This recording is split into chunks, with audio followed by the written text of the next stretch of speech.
أعوذ بالله من الشيطان الرجيم. بسم الله الرحمن الرحيم. الذين استجابوا لله والرسول من بعد ما أصابهم القرح للذين أحسنوا منهم واتقوا أجر عظيم. الذين قال لهم الناس إن الناس قد جمعوا لكم فاخشوهم فزادهم إيمانا وقالوا حسبنا الله ونعم الوكيل. فانقلبوا بنعمة من الله وفضل لم يمسسهم سوء واتبعوا رضوان الله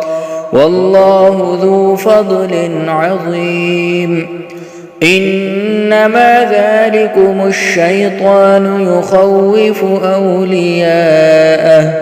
فلا تخافوهم وخافون إن كنتم مؤمنين. ولا يحزنك الذين يسارعون في الكفر إنهم لن يضروا الله شيئا يريد الله ألا يجعل لهم حظا في الآخرة ولهم عذاب عظيم. إن الذين اشتروا الكفر بالإيمان لن يضروا الله شيئا ولهم عذاب أليم. ولا يحسبن الذين كفروا أنما نملي لهم خير لأنفسهم إنما نملي لهم ليزدادوا إثما ولهم عذاب مهين. ما كان الله ليذر المؤمنين على ما أنتم عليه حتى يميز الخبيث من الطيب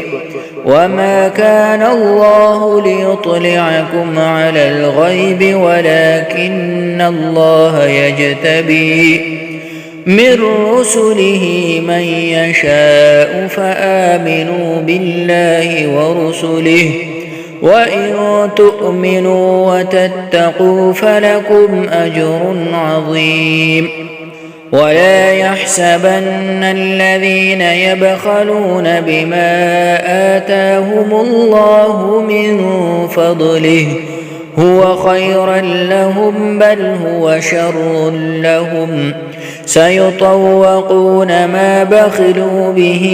يوم القيامة ولله ميراث السماوات والأرض والله بما تعملون خبير. لقد سمع الله قول الذين قالوا إن الله فقير ونحن أغنياء سنكتب ما قالوا وقتلهم الأنبياء بغير حق ونقول ذوقوا عذاب الحريق ذلك بما قدمت أيديكم وأن الله ليس بظلام للعبيد. الذين قالوا إن الله عهد إلينا ألا نؤمن لرسول حتى يأتينا بقربان تأكله النار قل قد جاءكم رسل من قبلي بالبينات وبالذي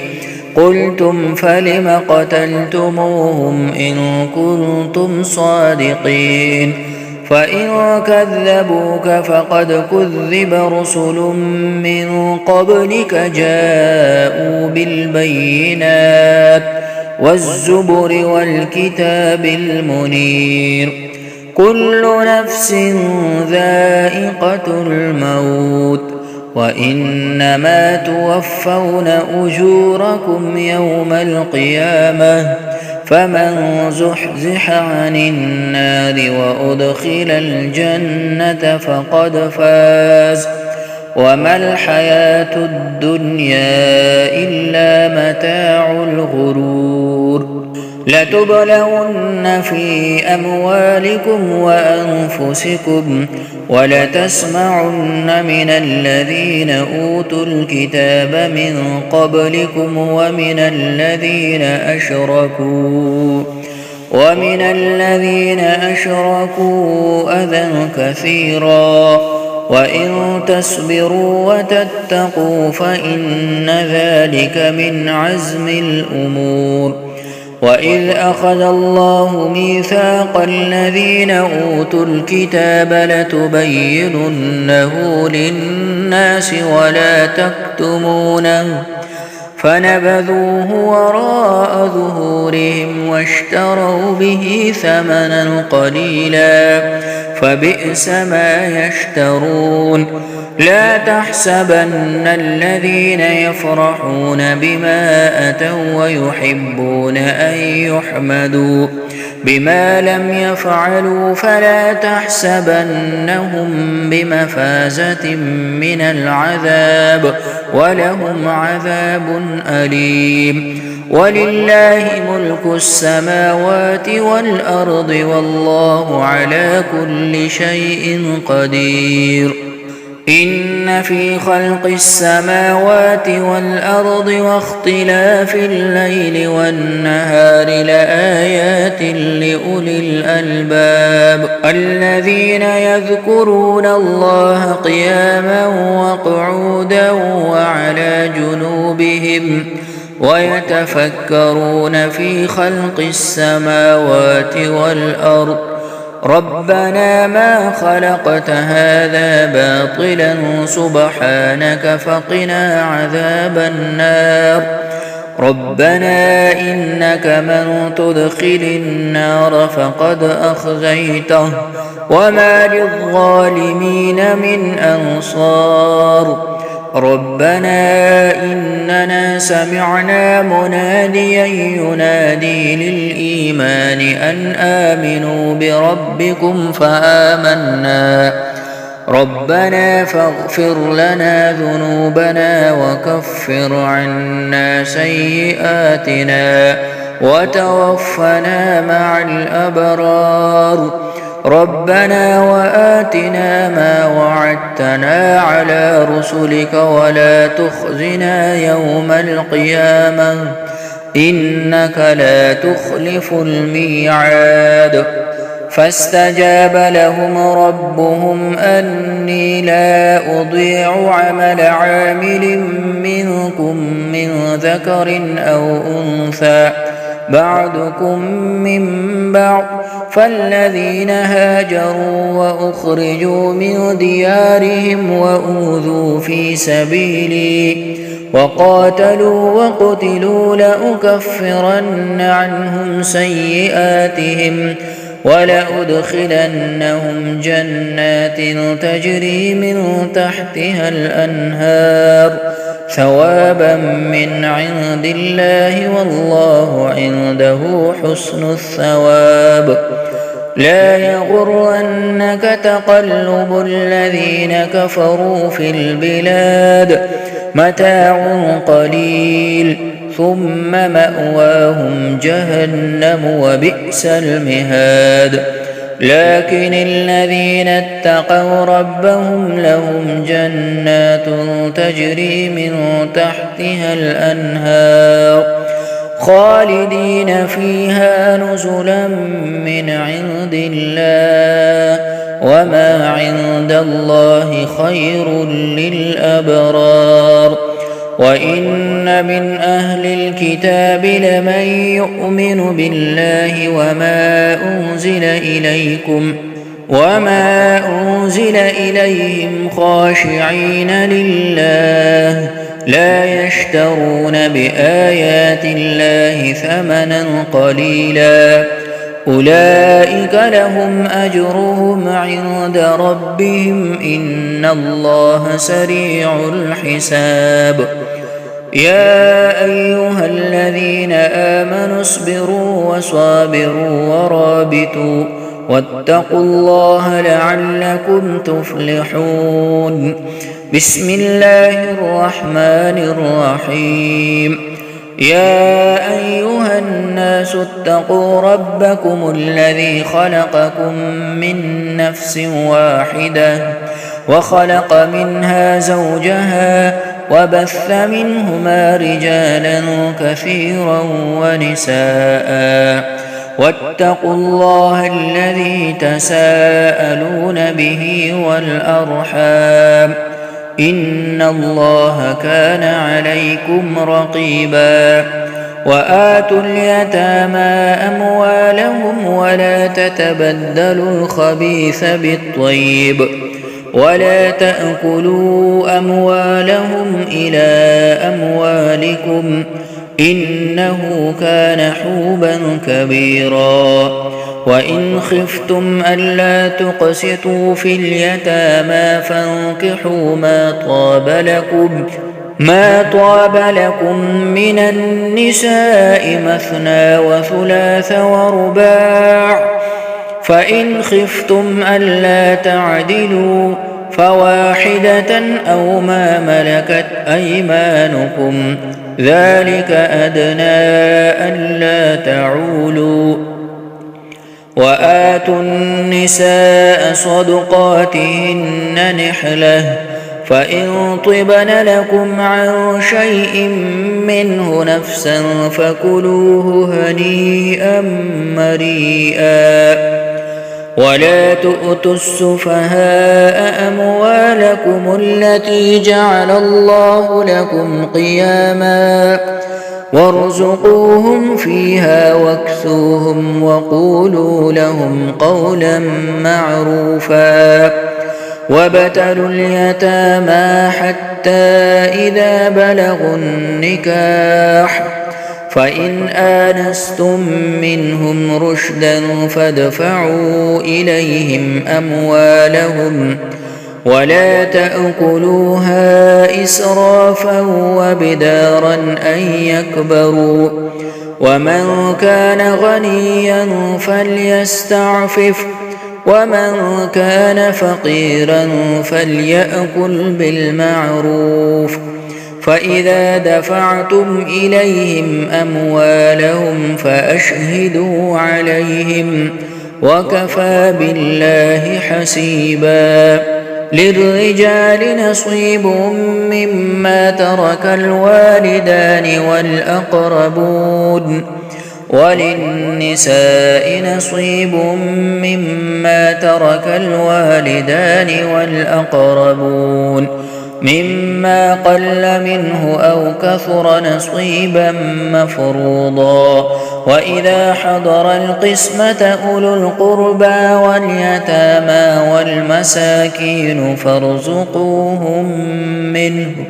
وقولوا لهم قولا معروفا وليخشى الذين لو تركوا من خلفهم ذرية ضعافا خافوا عليهم فليتقوا الله وليقولوا قولا سديدا إن الذين يأكلون أموال اليتامى ظلما إنما يأكلون في بطونهم نارا وسيصلون سعيرا يوصيكم الله في أولادكم للذكر مثل حظ الأنثيين فإن كن نساء فوق 2 فلهن ثلثا ما ترك وإن كانت واحدة فلها النصف ولأبويه لكل واحد منهما السدس مما ترك إن كان له ولد فإن لم يكن له ولد وورثه أبواه فلأمه الثلث فإن كان له إخوة فلأمه السدس من بعد وصية يوصي بها أو دين آباؤكم وأبناؤكم لا تدرون أيهم أقرب لكم نفعا فريضة من الله إن الله كان عليما حكيما ولكم نصف ما ترك أزواجكم إن لم يكن لهن ولد فإن كان لهن ولد فلكم الربع مما تركن من بعد وصية يوصين بها أو دين ولهن الربع مما تركتم إن لم يكن لكم ولد فإن كان لكم ولد فلهن الثمن مما تركتم من بعد وصية توصون بها أو دين وإن كان رجل يورث كلالة أو امرأة وله أخ أو أخت فلكل واحد منهما السدس فإن كانوا أكثر من ذلك فهم شركاء في الثلث من بعد وصية يوصى بها أو دين غير مضار وصية من الله والله عليم حليم تلك حدود الله ومن يطع الله ورسوله يدخله جنات تجري من تحتها الأنهار خالدين فيها وذلك الفوز العظيم ومن يعص الله ورسوله ويتعد حدوده يدخله نارا خالدا فيها وله عذاب مهين واللاتي يأتين الفاحشة من نسائكم فاستشهدوا عليهن 4 منكم فإن شهدوا فأمسكوهن في البيوت حتى يتوفاهن الموت أو يجعل الله لهن سبيلا واللذان يأتيانها منكم فآذوهما فإن تابا وأصلحا فأعرضوا عنهما إن الله كان توابا رحيما إنما التوبة على الله للذين يعملون السوء بجهالة ثم يتوبون من قريب فأولئك يتوب الله عليهم وكان الله عليما حكيما وليست التوبة للذين يعملون السيئات حتى إذا حضر أحدهم الموت قال إني تبت الآن ولا الذين يموتون وهم كفار أولئك أعتدنا لهم عذابا أليما يا أيها الذين آمنوا لا يحل لكم أن ترثوا النساء كرها ولا تعدلوهن لتذهبوا ببعض ما آتيتموهن إلا أن يأتين بفاحشة مبينة وعاشروهن بالمعروف فإن كرهتموهن فعسى أن تكرهوا شيئا ويجعل الله فيه خيرا كثيرا وإن أردتم استبدال زوج مكان زوج وآتيتم إحداهن قنطارا فلا تأخذوا منه شيئا أتأخذونه بهتانا وإثما مبينا وكيف تأخذونه وقد أفضى بعضكم إلى بعض وأخذن منكم ميثاقا غليظا ولا تنكحوا ما نكح آباؤكم من النساء إلا ما قد سلف إنه كان فاحشة ومقتا وساء سبيلا. حرمت عليكم أمهاتكم وبناتكم وأخواتكم وعماتكم وخالاتكم وبنات الأخ وبنات الأخت وأمهاتكم اللاتي أرضعنكم وأخواتكم من الرضاعة وأمهات نسائكم وربائبكم اللاتي في حجوركم من نسائكم اللاتي دخلتم بهن، فإن لم تكونوا دخلتم بهن فلا جناح عليكم، وحلائل أبنائكم الذين من أصلابكم، وأن تجمعوا بين الأختين إلا ما قد سلف، إن الله كان غفورا رحيما.